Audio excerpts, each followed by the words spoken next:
గత 5 సంవత్సరాల వైకాపా పరిపాలనలో మున్సిపాలిటీలు నగరపాలక సంస్థలలో అడ్డగోలుగా జారీ చేసినటువంటి టీడీఆర్ బాండ్ల కుంభకోణాలు ఒక్కొక్కటిగా వెలుగులోకి వస్తున్నాయి. నిన్న తణుకు, నిన్న చూస్తే అదేవిధంగా విశాఖ, కాకినాడ, రేపు తిరుపతి వంతు రాబోతోంది.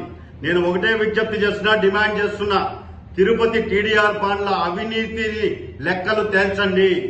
మాస్టర్ ప్లాన్ల రోడ్ల మాయాజాలంలో జరిగినటువంటి భారీ కుంభకోణాన్ని వెలుగులోకి తీయాలని చెప్పి నేను రాష్ట్ర ముఖ్యమంత్రి గారికి, అదేవిధంగా ఉప ముఖ్యమంత్రి గారికి, నగరపాలక సంస్థ మంత్రి గారికి సాక్ష్యాధారాలతో సహా సమగ్రమైనటువంటి దర్యాప్తుకు ఆదేశించాలని చెప్పని అన్ని విషయాలన్నీ కూడా మెయిల్స్, కొరియర్ ద్వారా పంపిస్తున్నాను. నేను ఒకటే చెప్తున్నా, తిరుపతి మాజీ ఎమ్మెల్యే పిఏగా పనిచేసినటువంటి ఒక సామాన్య వ్యక్తి, అతని పేరు రామస్వామి వెంకటేష్. అతను ఒక కార్పొరేటర్ గా ఎదిగాడు, దశావతారాల్లాగా కార్పొరేటర్ అవతారం ఎక్కాడు.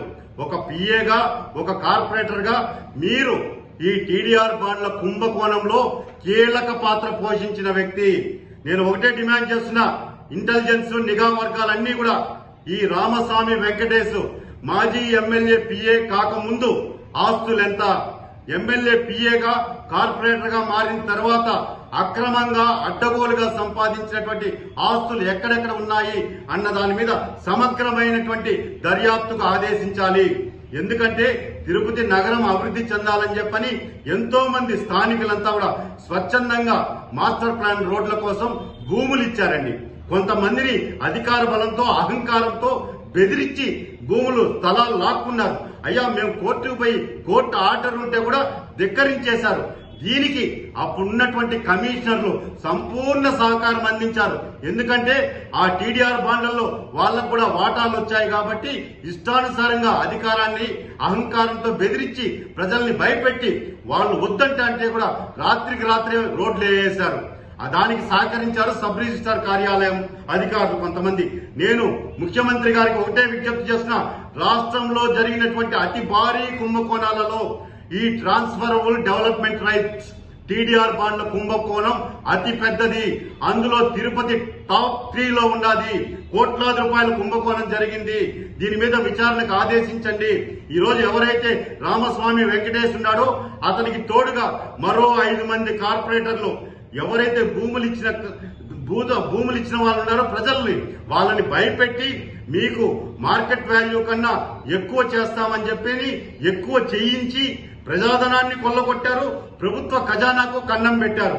వీళ్ళు బ్లాక్ మెయిల్ చేశారండి ప్రజల్ని, స్థానిక ప్రజల్ని బ్లాక్ మెయిల్ చేశారు. ఈ రోజు అక్రమంగా సంపాదించేశారు. వీళ్ళకి కొంతమంది అప్పుడున్నటువంటి పార్టీ నాయకులు సహకరించారు. ఈ 5 మంది కార్పొరేటర్లు, రామస్వామి వెంకటేష్ ఎవరైతే ఆ పార్టీలో కీలకంగా వ్యవహరించిన వ్యక్తుల్ని మీరు అదుపులోకి తీసుకొని విచారణకు ఆదేశిస్తే కోట్లాది రూపాయల కుంభకోణం భాగోతం అంతా బయటకు వస్తుంది. గతంలో పార్టీ కోసం పనిచేసిన కార్యకర్తలు గాని, నాయకులు గాని, అభిమానులు గాని ఎవరికి న్యాయం జరగలే. కానీ ఈ రామస్వామి వెంకటేష్ అనే వ్యక్తి ఒక సాధారణమైనటువంటి వ్యక్తి. నువ్వు 5 సంవత్సరాలుగా అధికారాన్ని అడ్డం పెట్టుకుని అన్ని ప్రభుత్వ శాఖల్లో చేయబెట్టేశాడండి, అక్రమంగా సంపాదించేశాడండి. ఈయన ఆస్తులు ఎక్కడున్నాయి? ఈయన బ్యాంకు ఖాతాలన్నీ సీజ్ చేయాలి. నేను ఒకటే చెప్తున్నా, ఇతను పారిపోయేందుకు బెంగళూరుకి సంసిద్ధమవుతున్నాడు. వెంటనే ఇతన్ని కస్టడీలోకి తీసుకోండి అని చెప్పని ముఖ్యమంత్రి గారికి కూడా అన్ని కూడా సమగ్రమైనటువంటి సమాచారాన్ని పంపిస్తున్నాను. నేను ఒకటే విజ్ఞప్తి చేస్తున్నా, ఎవరైతే భూములు ఇచ్చారో న్యాయబద్ధంగా వాళ్ళకి వెంటనే టీడీఆర్ బాండ్లు ప్రభుత్వ ధర ప్రకారం చెల్లించాలి. ఈ రోజు వీళ్ళంతా కూడా ఒక గూడు పుటానిగా మారిపోయి ఆ టీడీఆర్ బాండ్లని ఇష్టానుసారంగా వైజాగ్ లో పోయి అమ్మేశారు. వచ్చిన దానిలో ఎవరైతే భూములు ఇచ్చారో వాళ్ళకి సక్రమంగా డబ్బులు ఇవ్వలేదు, వాళ్ళని భయపెట్టారు. ఇంత దౌర్జన్యం చేసి సంపాదించిన ఆ దుర్మార్గుల్ని వదిలే ప్రసక్తే లేదు. టీడీఆర్ బాండ్ల విషయంలో నిగ్గు తేల్చాలని చెప్పని, ఇది ఎందుకంటే ముఖ్యమంత్రి గారు నిజాయితీగా ప్రక్షాళన ప్రారంభించారు.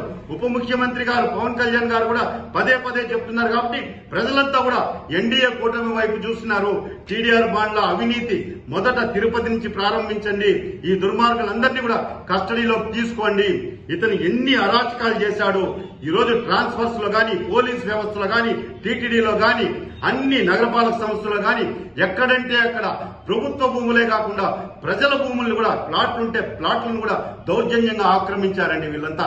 ఈ అక్రమ ఆస్తుల మీదంతా కూడా సమగ్రమైనటువంటి దర్యాప్తు జరిపి ప్రభుత్వ ఖాతాలోకి ఈ అక్రమ సంపాదనను జమ చేసి శ్రీకృష్ణ జన్మస్థానానికి ఈ దొంగల ముఠానంతా కూడా పంపించాలని చెప్పి నేను ముఖ్యమంత్రి గారికి పంపిస్తున్నాను.